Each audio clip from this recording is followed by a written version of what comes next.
നമ്മൾ ഓരോരുത്തരും ഭക്ഷണം കഴിക്കുന്ന രീതി കണ്ടാൽ നമുക്ക് മനസ്സിലാവും ആ ഭക്ഷണത്തിൻ്റെ ഒരു ടേസ്റ്റ് എത്രത്തോളം ഉണ്ട്.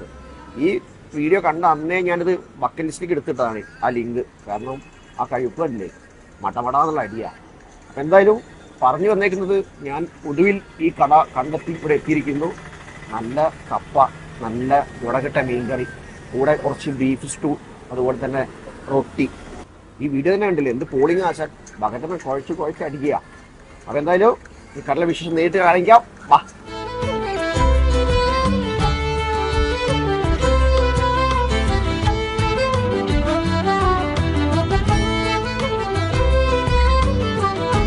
ലാവി പറക്കുന്ന പുട്ട്.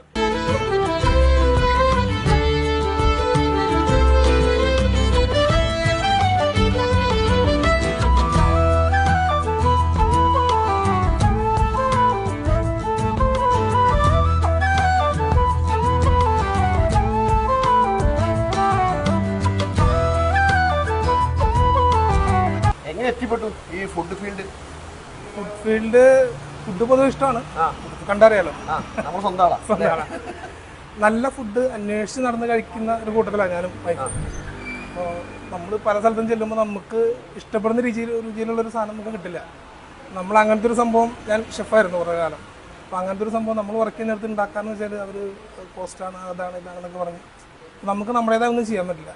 അപ്പോൾ പിന്നെ ഞങ്ങളൊരു തീരുമാനം എടുത്തു, നമുക്ക് ഇഷ്ടപ്പെടുന്ന രുചികൾ ജനങ്ങളിലേക്ക് എത്തിക്കാം. അല്ല, എന്നെ സംബന്ധിച്ച് പറയുകയാണെങ്കിൽ ഞാൻ എല്ലാവരോടും ഫസ്റ്റ് സജസ്റ്റ് ചെയ്യുന്നത് നമ്മുടെ പ്ലാറ്റർ തന്നെയാണ്.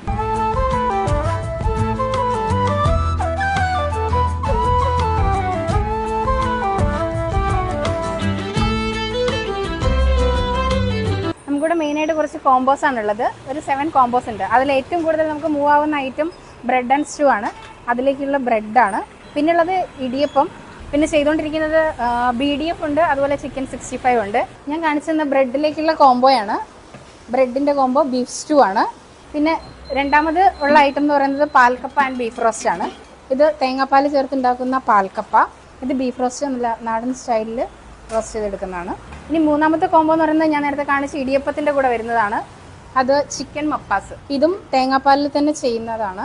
പിന്നെ വരുന്നത് അപ്പത്തിൻ്റെ കൂടെയുള്ള കോംബോ. അപ്പത്തിൻ്റെ കൂടെ നമ്മൾ ചെയ്യുന്നത് ചിക്കൻ റോസ്റ്റ് ആണ്. ഇതാണ് ചിക്കൻ റോസ്റ്റ്. നമ്മൾ നേരത്തെ എടുത്ത അപ്പത്തിൻ്റെ കൂടെ വരുന്ന കോംബോയാണ്. പിന്നെ ഉള്ളൊരു കോംബോ എന്ന് പറയുന്നത് കപ്പയും മീൻകറിയാണ്.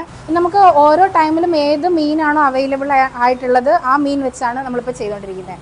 ഡക്ക് പെപ്പർ റോസ്റ്റ് ഗ്രീൻ കളറിലാണ് ചെയ്യുന്നത്. പച്ച കുരുമുളക് അരച്ചിട്ടുള്ള പ്രിപ്പറേഷനാണ്.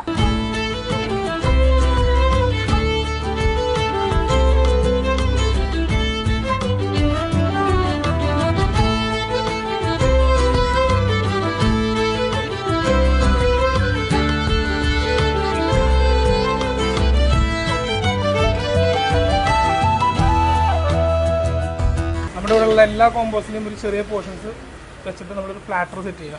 പാൽക്കപ്പയ്ക്കും നെയ്ച്ചോറിനും പറ്റിയ കോമ്പിനേഷനാണ് ബീഫ് റോസ്റ്റ്. ഇത് നമ്മൾ അപ്പത്തിന് താറാവ്, ഒരു പീസും കുറച്ച് ഗ്രേവി, അപ്പം ടേസ്റ്റ് ചെയ്യാനായിട്ട്. പിന്നെ ഇടിയപ്പത്തിന് മപ്പാസ്, ബ്രെഡിന് ബീഫ്, കപ്പയ്ക്ക് മീൻ കറി. പിന്നെ ഇതിലേക്കൊരു ചിക്കൻ്റെ ഫ്രൈ പീസും കൂടെ വരും.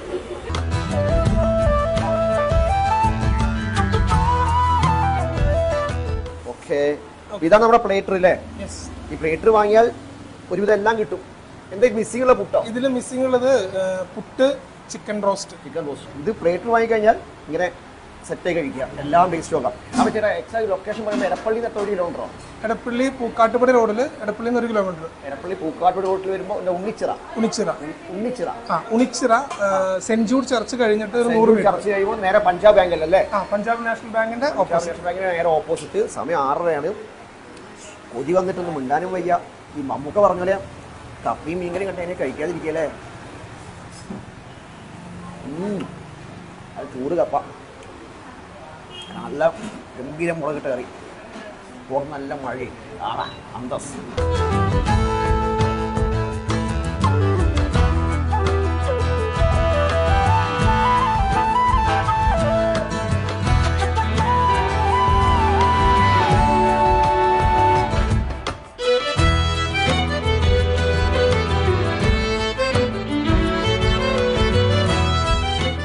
വീണ്ടും പറയുന്നു, ലേറ്റാ വേണ്ട, എത്രയും പെട്ടെന്ന് വന്നേക്കാം, കഴിച്ചോളാം. ഞാൻ ഗ്യാരണ്ടി പൊളി തലക്കനം പോട്ടെ വീണ്ടും സന്ധിക്ക് വരെ വണക്കം ബൈ